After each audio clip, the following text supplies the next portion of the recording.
prithvi shantirantarikshagam shantir Dyav shantir disha shantiravantara disha shantiragni shantir Vayu shantiraditya shantif Chandrama shantir Nakshatrani shantirapa shantiroshadaya shantir Vanaspataya shantir Gau shantiraja shantirashva shantif Purusha shantir Brahma shantir Brahmana shantif Shantireva shanti shantir me astu shantihi.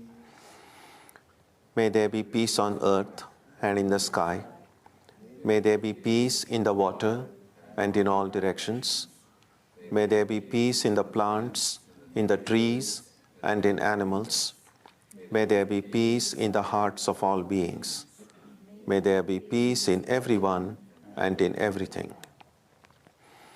Sarvetra sukhinas santu, sarve santu niramayaha, sarve bhadrani pashyantu, ma kaschit dukkha bhag bhavet, sarvastaratu durgani, sarvo bhadrani pashyatu, sarvas sadbuddhimapnotu, Sarvas Sarvatra Nandatu. May all be happy and healthy. May all see what is good, and may no one experience misery. May all overcome their obstacles and acquire good tendencies. May people everywhere find joy and fulfillment.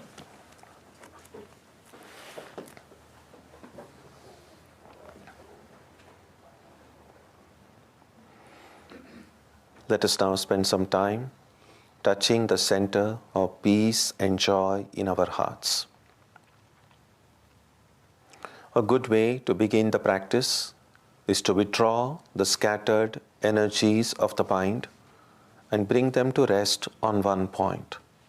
That point can be our own breathing. Let us therefore practice breathing with awareness.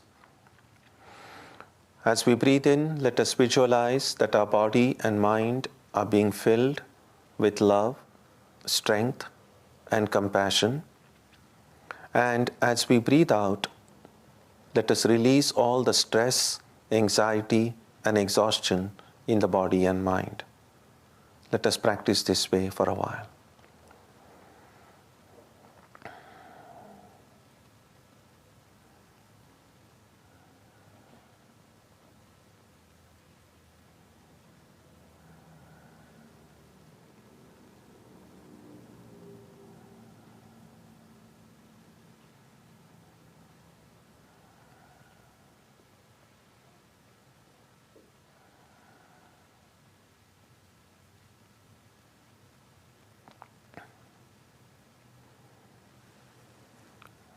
Let us now turn our attention to the region of our heart. Although God is present everywhere and in everyone, the divine presence can be felt most clearly in our hearts. We can meditate in any way we have been taught. To remain focused, we can take the help of a short mental prayer or a mantra or a divine name. Let us now spend some time dwelling on the presence of God in our hearts.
Om Asatoma Satkamaya Tamasoma Jyotirgamaya Mrityorma Amritam Gamaya Aviravirmayeti Rudrayatte Dakshinam Mukham Te Namam Pahi Nityam. May the Divine lead us from the unreal to the real, from darkness to light, from death to immortality. May the Divine Consciousness fill our hearts and protect us.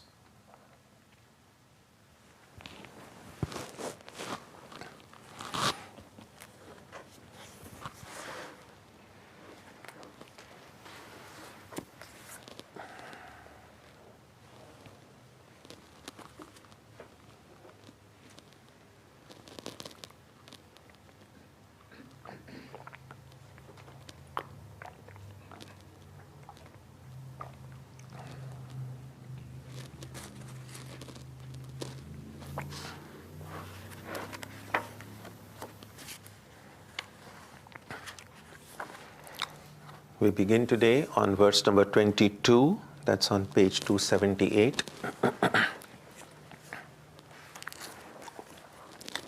Let us chant together. Ananyas chintayanto mam ye janav paryupasate Tesham nityabhiyuktanam yogakshemam vahamyaham. Those persons who think of nothing else and worship me through meditation, the accession to and the maintenance of the welfare of such ever devout persons I look after. In the earlier two verses which we saw last time, we saw that those people who do good work, but out of desire to reap the results of that work, may go to heaven, may get recognition in this life, and may enjoy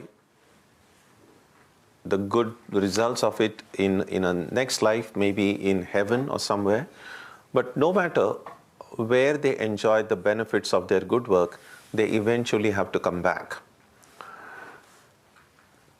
Now, this verse that we read just now, Krishna draws a contrast and says, but my true devotees who think of nothing else, who constantly think of God and worship me, the accession to and the maintenance of the welfare, there is one compact Sanskrit term for it called Yogakshema. Yoga here means bringing whatever it is that we lack. And Kshema means protecting whatever it is that we have. And that's essentially what we tend to do all our lives. There are things that we have which are important and we try to protect them. And there are things that we need and we try to get them. We try to acquire them. Now what Krishna is saying here is that what about those great devotees of God who are all the time thinking of God to the extent that they are not stop thinking about themselves. So if they are all the time thinking about God, then Krishna says, God takes care of such people. That whatever they have, God preserves it. Whatever they need, God brings it. So this is an important promise we find in the Gita. The term is very important, Yogakshema.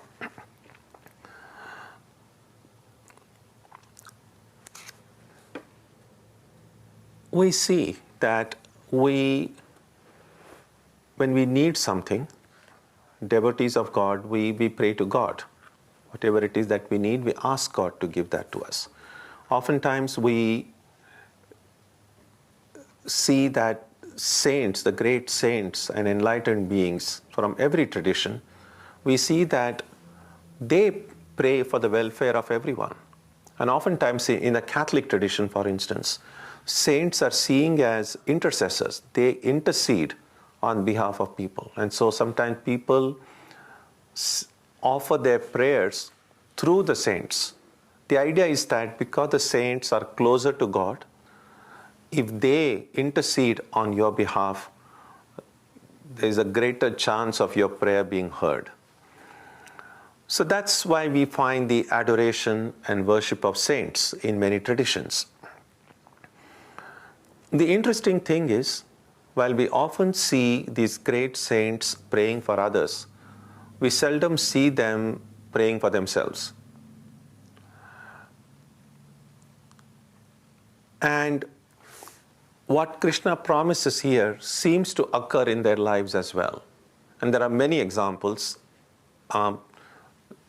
For instance, those of us who have read Ramakrishna's life know that when this fervor of God realization overtook him to such an extent that all the time he was thinking of God, once this thought came to his mind, it will be good to have a small enclosure, a small hut where I could, under that big tree, and where I can meditate. No sooner, he said, that thought had come to him, the very next morning, the temple garden is on the bank of the river Ganga. So he said, over with the high tide, all the things necessary to build that small hut he found had just come there, including a chopper. So some bamboo sticks, some coir, everything that was needed came, and he was able to build it. Then again we see that later, little bit later in his life, when he said, a great desire came to his mind that I would like some pure-souled spiritual seekers to come so that I could spend time with them, I could share what I have learned to them. Because he was getting so sick of all the worldly, materialistic environment around him. Calcutta in those days was the capital of British India.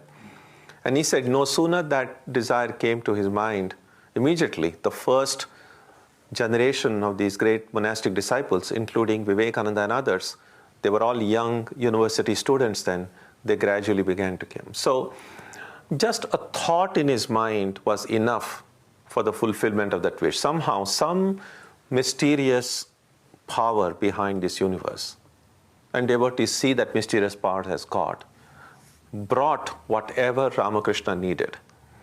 We see that in Madras, in Chennai, where Swami Ramakrishnananda, a great disciple of Ramakrishna, in the early days, there were times when, now the center is big and flourishing, but in the early days, things were very difficult. There were days when there was nothing to eat at the monastery. He used to do the daily ritualistic worship, and there was nothing to make as an offering. And so one day, Swami Ramakrishnananda says that it was night, and the next morning puja, there was nothing to offer. And he said he was so upset, so that he even said to himself, he just prayed to Ramakrishna and said, if nothing comes tomorrow, I'm going to offer you sand, because I have to offer you something, and I'm going to eat that sand as prasad. That's the kind of, we see that when we feel that closeness to God, just like a little child would importunately almost like fight or quarrel with the mother or father, that's how he said.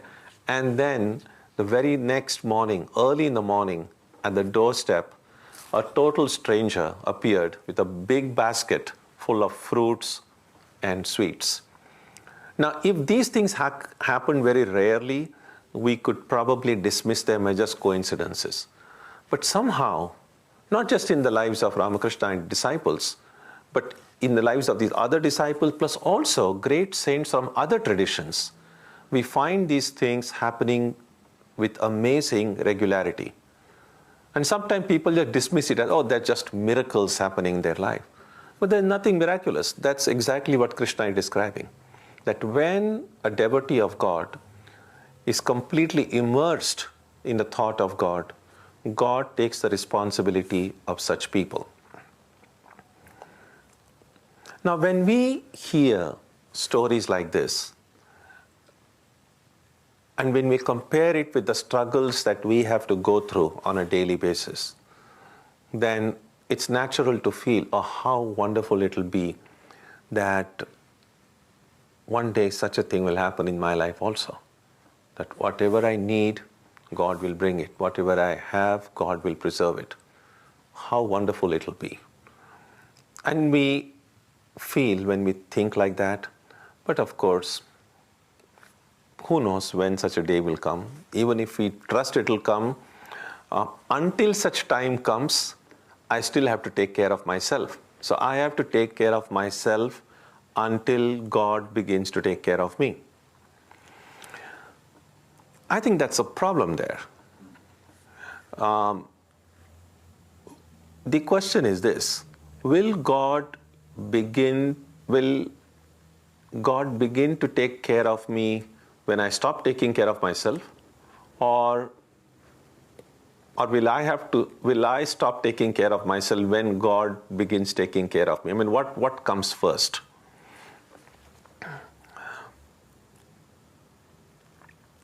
Swami Vivekananda, in the series, that retreat, a 7-week retreat he gave in Thousand Island Park in upstate New York, he once made an amazing statement. He said, God helps those who do not help themselves.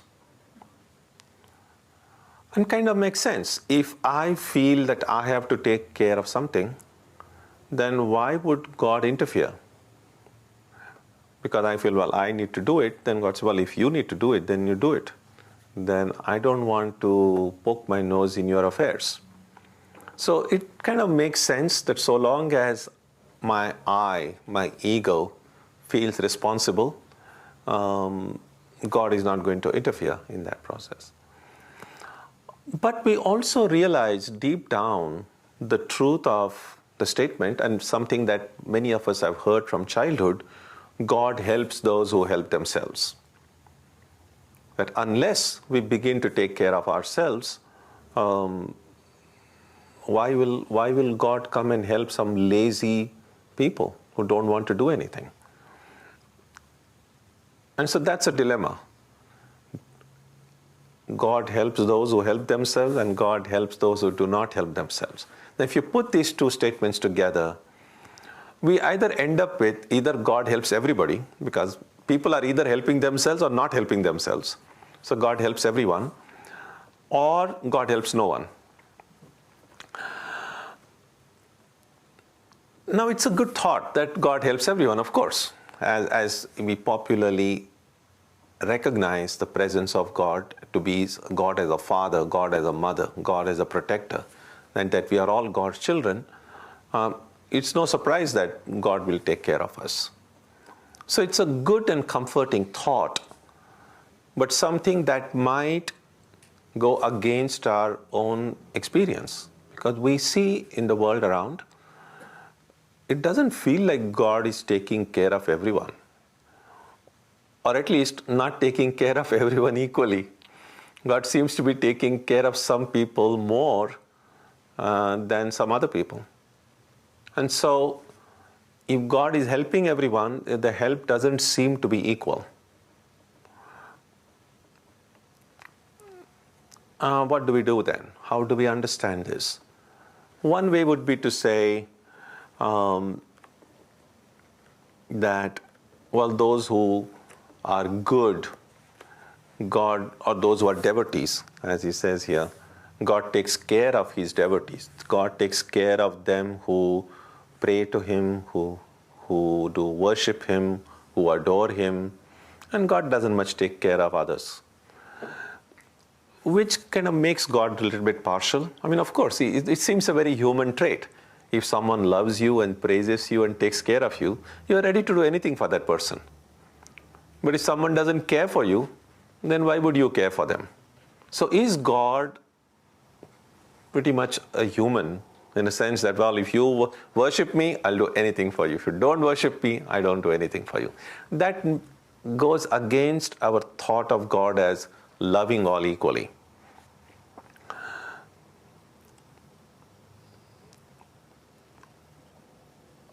One way we see in our text is God is considered as karma phala data.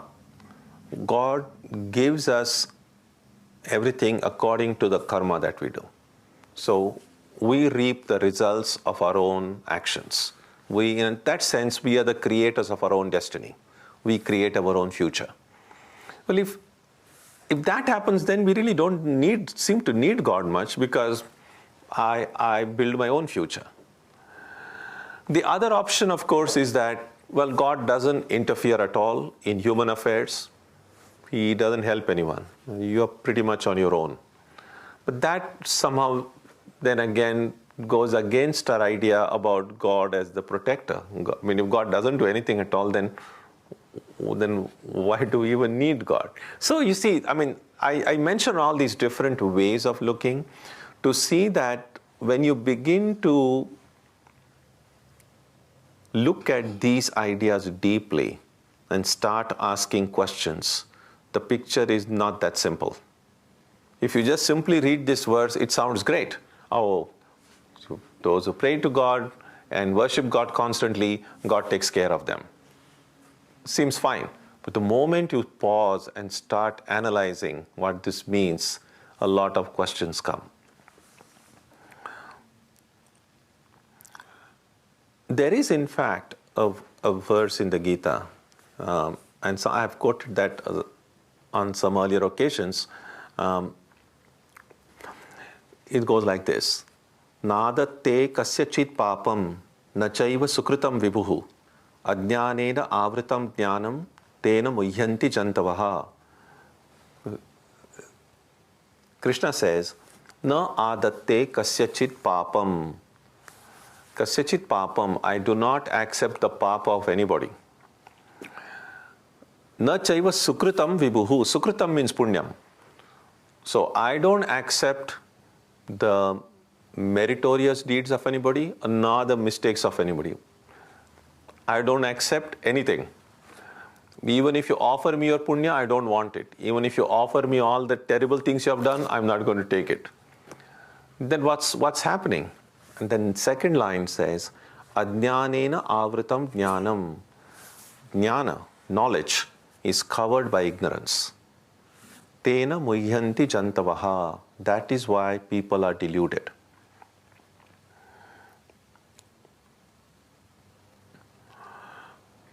So putting all these ideas together, if we now look at this verse again and see what meaning might emerge which may not conflict with the other ideas we have about God in our own mind. So let's read this verse once again. Those persons who think of nothing else and worship me through meditation, the accession to and the maintenance of the welfare of such ever devout persons I look after. What this verse means is this: it's not about God helping those who help themselves and so on. It's nothing to do about I should take care of myself or I shouldn't take care of myself. What it means is this: as we continue with our spiritual life, many of us experience this dilemma, and that is how much time and energy I need to give to my spiritual commitments and how much time and energy I need to give to my other commitments. So as I said, sometimes our life does get kind of divided. We're interested in spiritual life, but there are other things that need to be done too. And so we have to then budget some of our time and energy for this and some of our time and energy for that. And sometimes this creates conflicts, this creates tension in our minds about whether I'm giving enough time and energy for one or the other.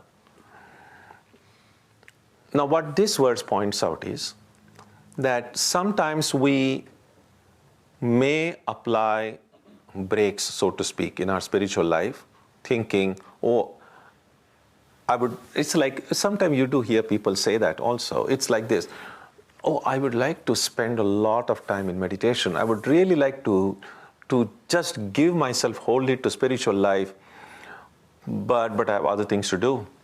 If I do all this, then who will take care of my other responsibilities? This is the kind of doubt that everyone, most people in spiritual life experience this kind of dilemma. And what Krishna is promising here is this, that don't you hold yourself back. If truly, sometimes we might just say it, oh, I would like to meditate, because until we have developed the capacity to meditate for 24 hours, it's pointless to just say, I would like to meditate. I mean, of course, I would like to do a lot of things. But if I'm not capable of doing it, my just wanting to do it is not enough. So good intentions themselves are not enough unless they are accompanied by capability. So if it is true that I want to devote myself entirely to spiritual life, and I'm capable of doing so, then Krishna is saying, there is no need to hold yourself back, because whatever you need in life, I will bring it to you. Whatever that you have, I will preserve it. You don't have to worry about it. So that's the promise.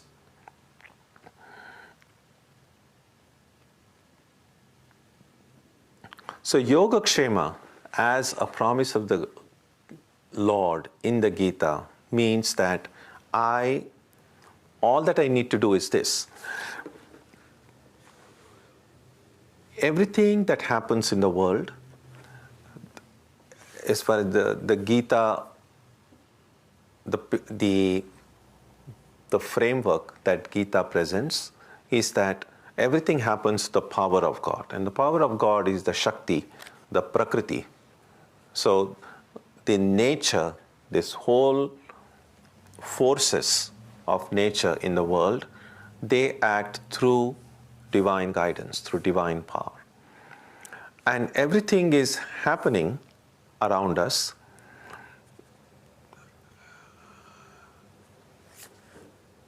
And if we look at our life with this,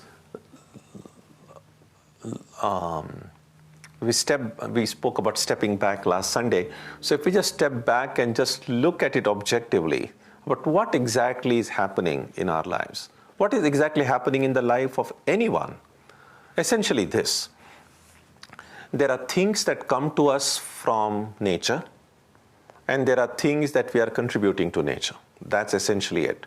At the physical level, right from the time we are born, nature gives us oxygen, gives us water, gives us air, gives us food. All these things are coming. And we are returning some of these things through nature because, well, we cannot produce air, water, these are the things that come, but we are somehow compensating for it through the things that we give. So we receive things from outside and we give. We receive, and this is just a physical thing I mentioned about oxygen, water, air, and so on, but we receive many other things. We receive knowledge, we receive love, understanding, friendship. There are so many things that come to us from so many different sides, through so many different sources, through nature, through people around us, through family, through friends. Things come. And then there are things that we give. So when we love others, when we offer friendship, we do work.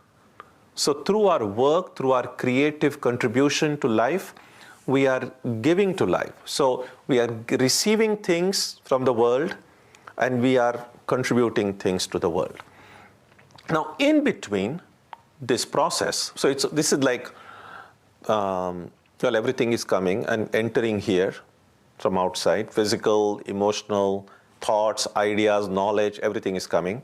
And through me, through my thoughts, actions, and words, and my work, I'm contributing it to the world. The only thing that is occurring in the process is that I'm putting my stamp of I. So everything that I do, I said, well, I did it. I love you. I do this work. So this I comes. Sometimes it's a little bit like, this is a crude example, but sometimes some of these branded products that come, not everything, it's like made by this company, etc. Not every little thing is made by that company. A lot of these raw material, or they have every company has their suppliers. So all those things come at some place. There is some place they are all assembled together, and then you have the stamp put, whether it's an Apple product or if it's a technological thing or Sony or Philips or anything. So they put this brand and it goes out, but the everything in it, the material, the brain and everything that has gone into it has come from many different sources. But then it just gets branded, and then you get it like, oh, I got it. This company's, as if it is just made by some one entity. As I said, it's a crude example, but what I'm suggesting is this, that when I offer something back to the world through the work that I do, through the knowledge that I give, through the friendship that I give, through everything that we give, none of that is really ours. It has come to us from some ways, and we may have done some assembling of our own inside, and then we send it out and then say, well, it's mine, I did it. Now that's the problem. If I can stop that branding, if whatever goes out from me, I say, well, it's whatever came to me, I got from the world what I needed for my survival, I give to the world whatever I'm capable of giving, without this I in the middle. So that is what truly a yajna means, a cosmic yajna. We found in the earlier chapters of the Gita, Krishna speaks about a cosmic sacrifice. Now that is the sacrifice. The ritualistic sacrifice is when you put things in a fire. That's the ritual. But applying that ritual to our daily life, it means that all those things are being offered into this fire here. And then it goes out from here. And I just become then a transparent conduit. I just become just a hub which doesn't hold anything back. When that I goes out of my calculations, then we become incapable of thinking, who will take care of me? Who will feed me? Who will pay my bills? Everything, this I and mine will remain with us so long as that branding of I and my occurs. The more this I and mine goes out, it's not that you are not taking care of yourself out of laziness. It's just that I has completely gone. It's like when you're, for instance, again, when you're fast asleep, when you don't have a sense of I, you're not capable of taking care of yourself. You're just asleep. And sometimes, if it's very cold, and you maybe have forgotten to take a blanket or something while sleeping, for a long time you are just there in that cold. You are incapable of taking care of yourself. Now sometime that cold may shake you out of the sleep and you may wake up. And then you wake up and say, oh, I'm feeling cold. So as soon as that I sense comes in, and then you say, well, let me get a blanket or let me cover myself. So only when I have the sense of I feel the need to take care of myself. Now when my I gets completely merged, when my eyes are completely disappears, because all that I'm thinking of is you. There is a story in the great, one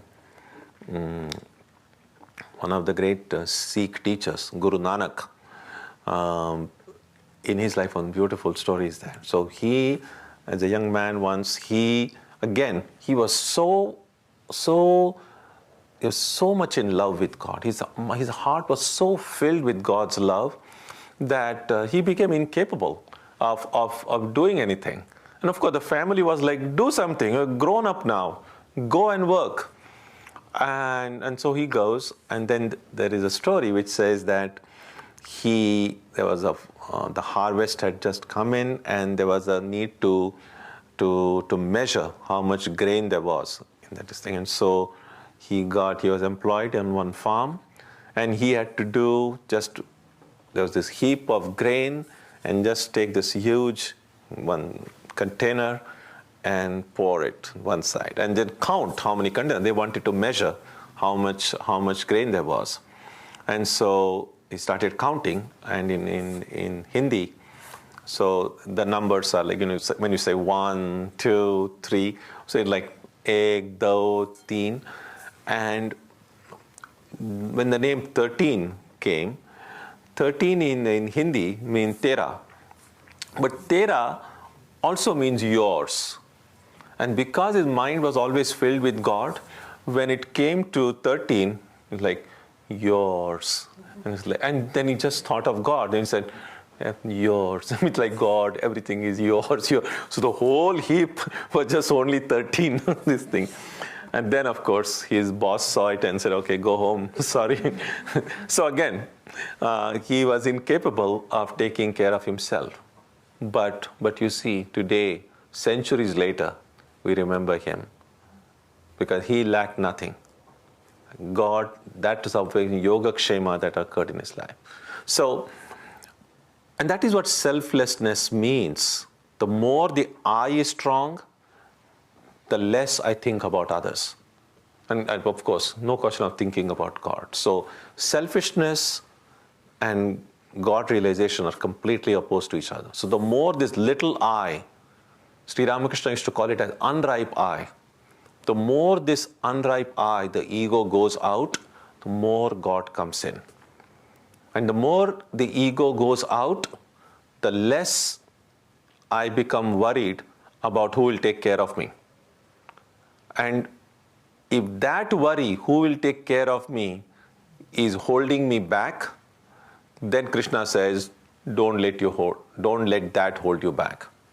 Because if you are truly immersed in God's consciousness, then whatever you need will come to you. Whatever you have will be preserved. So that's the divine promise that we find in this verse. So we need to, and you see it's just one verse that we have discussed today, but you can see that when you read these verses of the Gita, and you just read them, do a superficial reading, and you understand a little bit, and you say, okay, now I know what it is. But no, you read one verse and pause and try to ask questions. And sometimes asking questions may raise some doubts in your mind, may raise like, oh, I thought I knew this, but it doesn't look like I know it. And only when that meaning becomes clear, at least as much clear as possible, then you move on to the next verse. So some of the disciples of Ramakrishna, they said that they went, after Ramakrishna's passing, they went and there's a river in central India called Narmada. So many of them went and did great austerities on the bank of that river.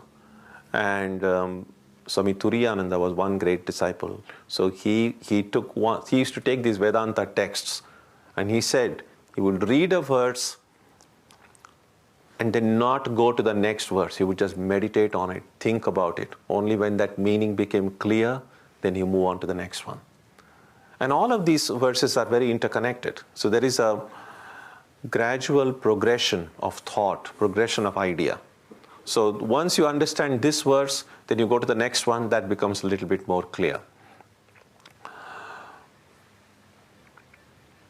So I will stop at this point, because this is an important verse. I don't want to move ahead. But what are your thoughts about what we saw today? What do you think about this principle of yoga kshema, about how ego operates, and whether this concern has ever come in our own lives about how eliminate this tension that we experience about spiritual life and secular life. And something I have said earlier, that as long as these compartments exist, that this is my spiritual life, this is my secular life, and a secular life also is not like one monolithic life.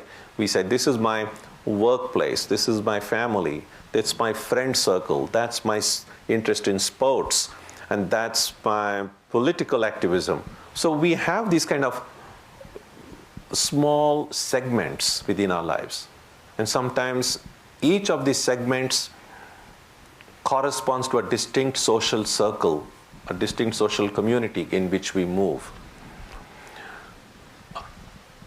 In itself, that's fine, except that over time, as we grow older, if these different worlds in which we tend to move remain separate, our life gets divided. And that's when these tensions become more and more and more. So at some point, we'll have to find a way to merge them all. Now, it's possible that some of these things are non-mergeable. It's like, no, it simply can't be mixed. Then sometimes you have to take it's a tough decision. Well, if it really can't be mixed with this, then I can't keep it. We have to kind of simplify our life. By simplify, I mean I'm using the word simple in a special sense. By simple, I mean to remove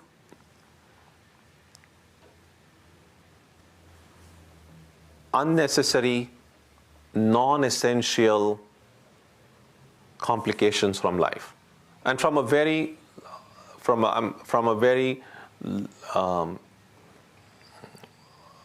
long-term view. Sometimes some things from a short-term view might be very essential, but you just step back and say, well, in the larger picture, I can do without it. So at some point, we'll have to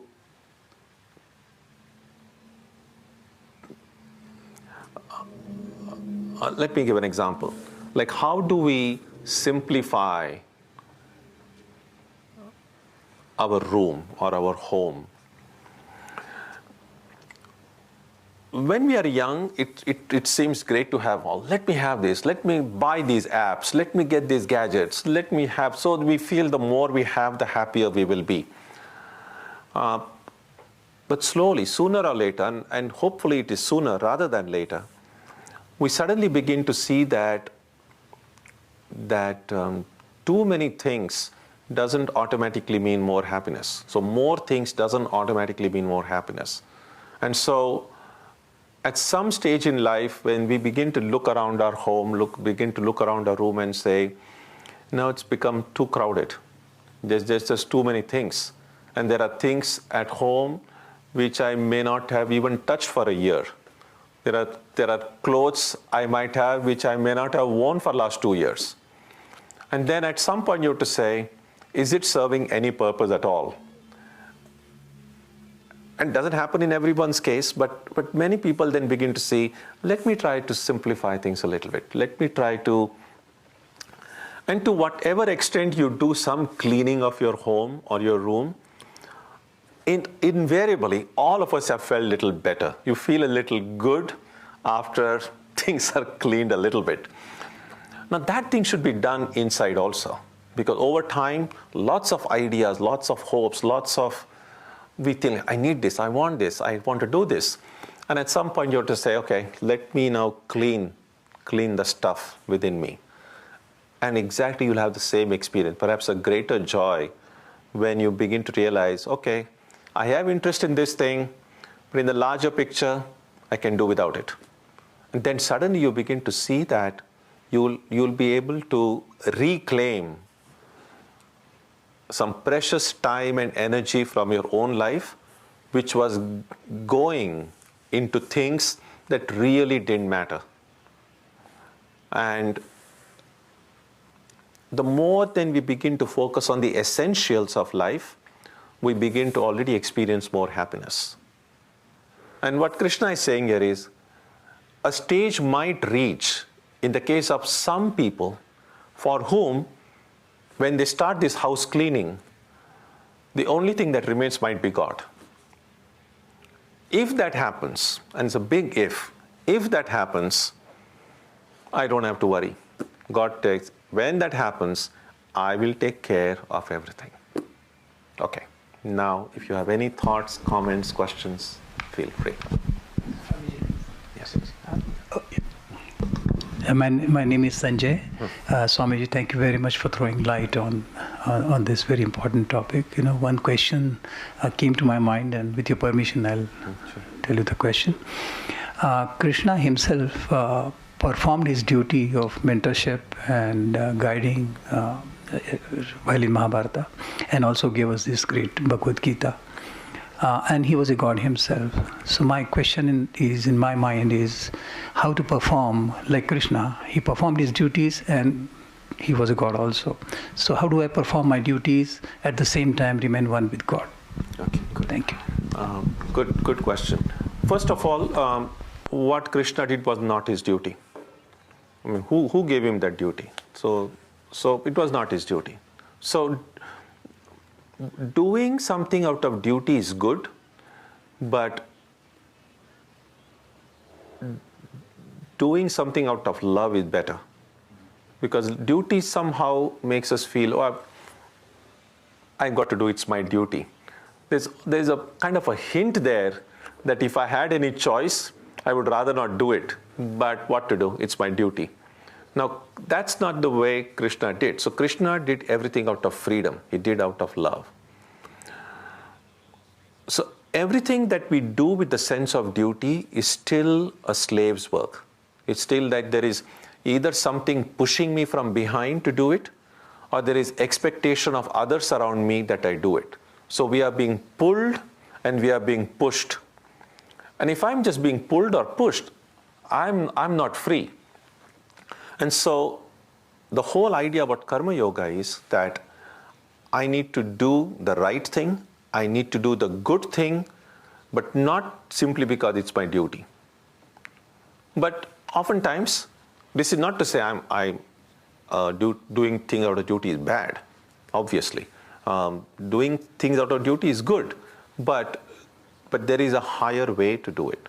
And once we begin to do things out of love, once we enjoy doing something, we will do it anyway, whether it's duty or not. I mean, lots of things we do, which we enjoy doing, are not really our duty, but we do it because we enjoy doing it.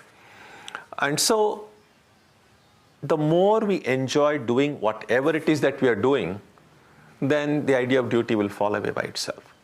And the more the I, this ego within me, gets out, the more God comes in. So that's the way we'll be able to do everything the way Krishna did it. Yeah. Anyone else? Yep. So you mentioned that God takes care of us. And when I think of that, I think of what I would want God to take care of, and perhaps it would be some responsibility I have, some task I have. And then I think that I'm so attached to that responsibility that I'm not willing to say, oh, God will finish it for me. Then I sit and say, well, will God finish it? Will God not finish it? So it's a very small example, but is the problem there too much attachment to the very minute task at hand rather than looking back at something broader? The truth is this, that God is doing everything anyway. So really, it's not as if, although this verse kind of makes us think, oh, if I'm completely immersed in God, then God will take care of me, then God will bring me what I need and preserve what I have. The top secret is this. God is already doing that to everyone. Those whose ego has gone out of the way, those whose ego is gone, they recognize that God is doing everything. Those whose ego is in, they feel that they are doing it. But really, even right now, at this very moment, everything that I think that I am doing, I'm not doing anything. I would not be able to do anything unless God wills it. So really, even right now, God is really doing everything all the time for everyone. The ignorant don't recognize it. The ignorant think that they are doing, and the wise know that God is doing. That's the difference. So about responsibility, even the responsibilities that I think I am taking care of, really God only is taking care of. It's just that my ego makes me think, oh, I need to take care of it. I cannot give it to God. But the truth is, it's really God doing it. Yeah.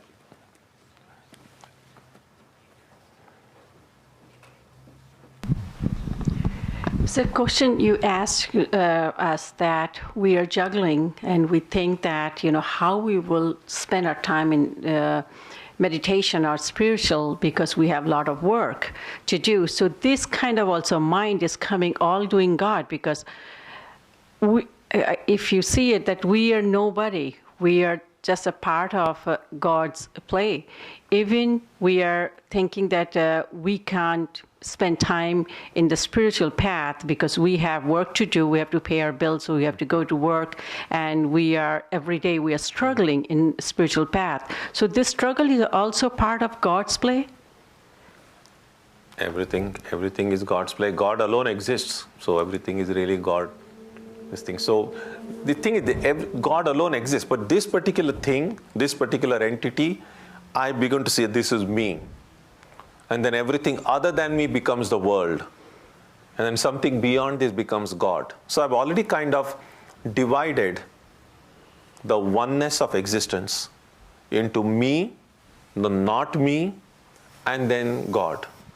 All of this is really one. So where is the fine line that I will, because I'm struggling as a spiritual seeker, so where's the fine line to say that being a lazy and say everything God will do, or where consciously keep struggling? So where do I find that line, and how do I don't have to find the line. As long as I feel I need to take care of my things, I have to take care of my things. But as I continue with my spiritual practice, it might happen someday that I become so immersed in it that my duties get neglected. Not because I want to neglect them, not because I don't want to do them, but my mind has gotten so immersed in it. Now, it might seem as if, well, I'm going to suffer a little from a worldly standpoint. What Krishna is saying here is that you don't have to worry, that you will be taken care of. We don't know how, we don't know in what form, we don't know exactly how it will happen, but that's what will happen. And you can see in the case of Sri Ramakrishna, he had a job. It was not like he was just sitting at home and just taking the name of God. He was a priest in the Kali temple in Calcutta.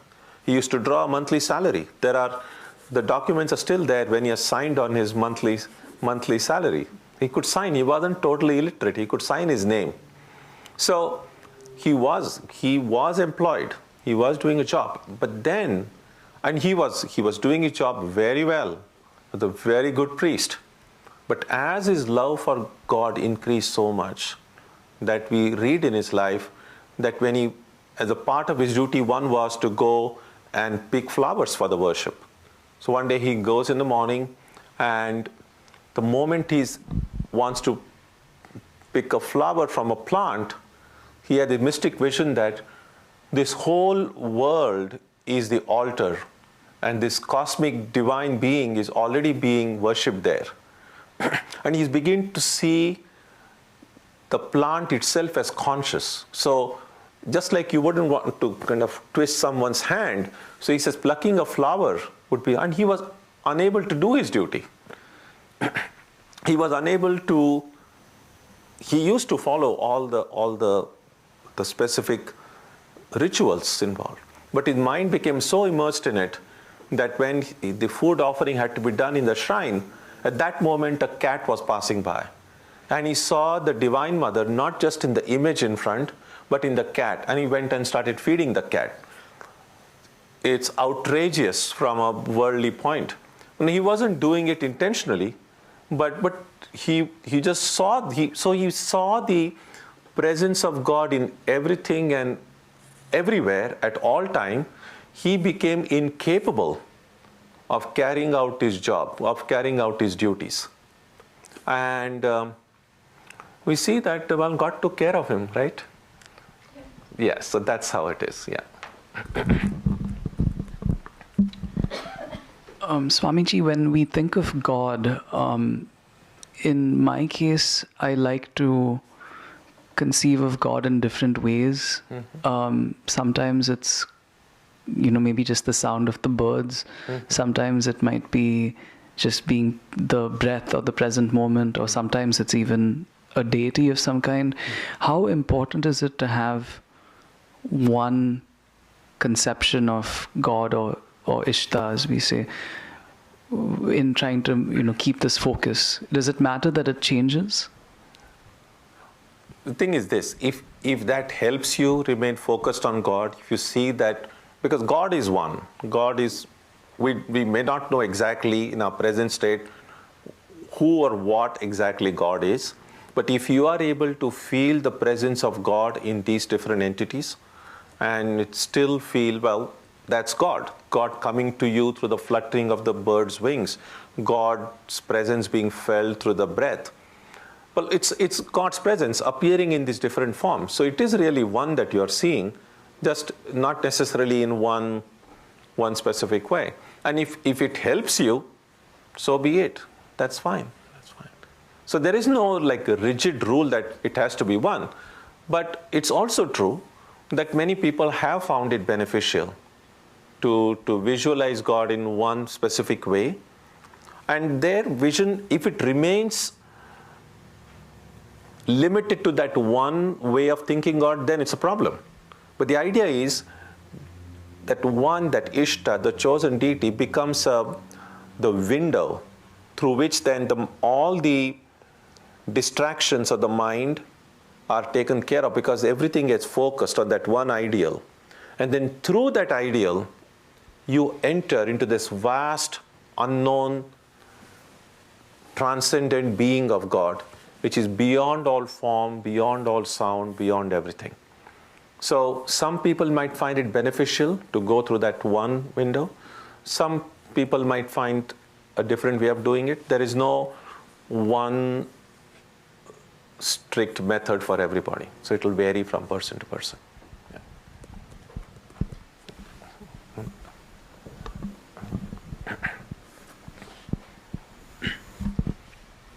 So Swamiji, say regarding the concept of Yogakshema, so just to comment, the thought that comes to mind is the story, I think by Sri Ramakrishna, of God's grace is always blowing.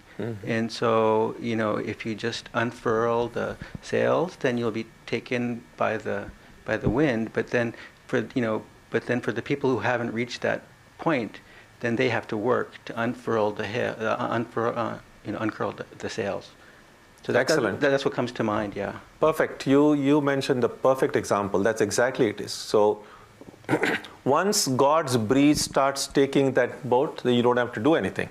But in the beginning, you have to unfurl the sails and orient them in the right way. Good. Very good example. Perfect. Yeah.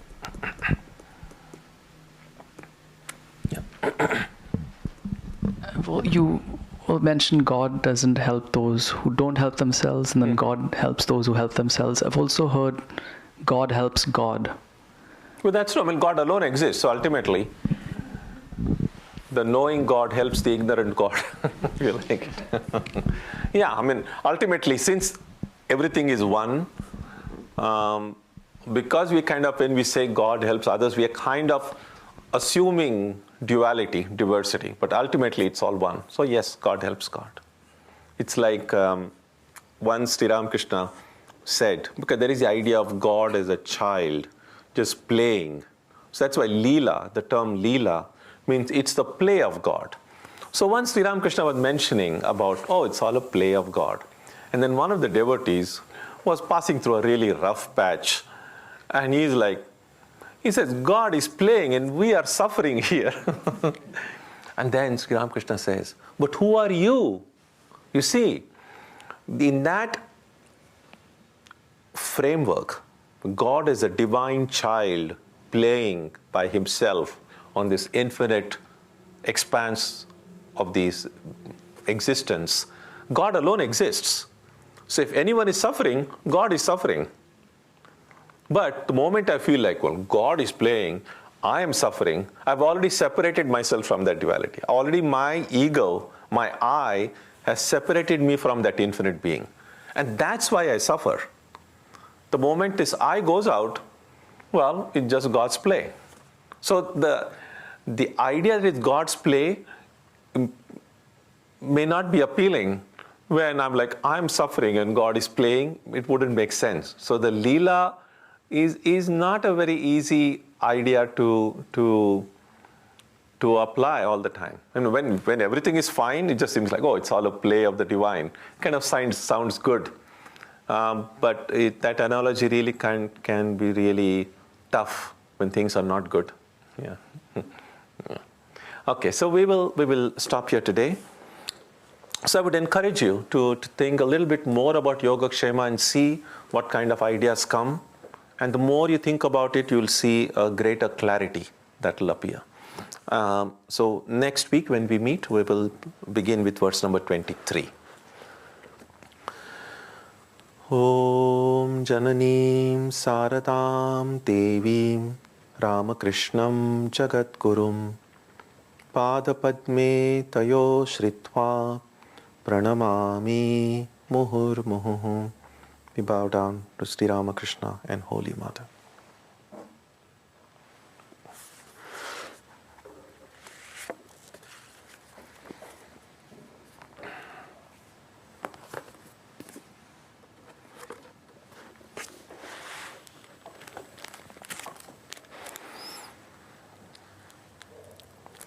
A subject on Sunday will be affirmations.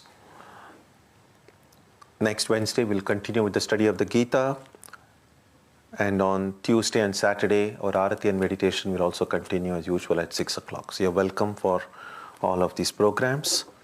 We'll conclude with a prayer now on page 3.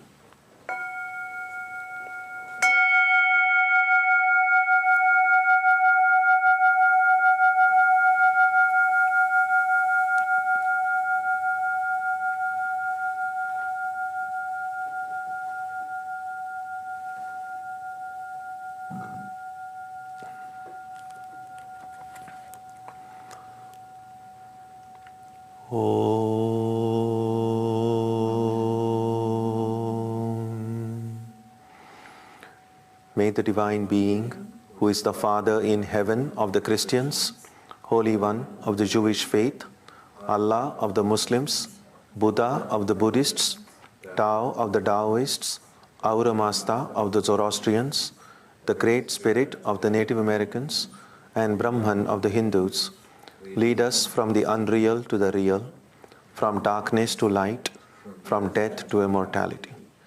May we be granted strength, freedom, and clear understanding. May we learn to see God in our own hearts and in everyone around us. May God bless us all and fill our hearts with gratitude, grace, and love. Om Shanti Shanti Shanti. Peace, peace, peace be unto all.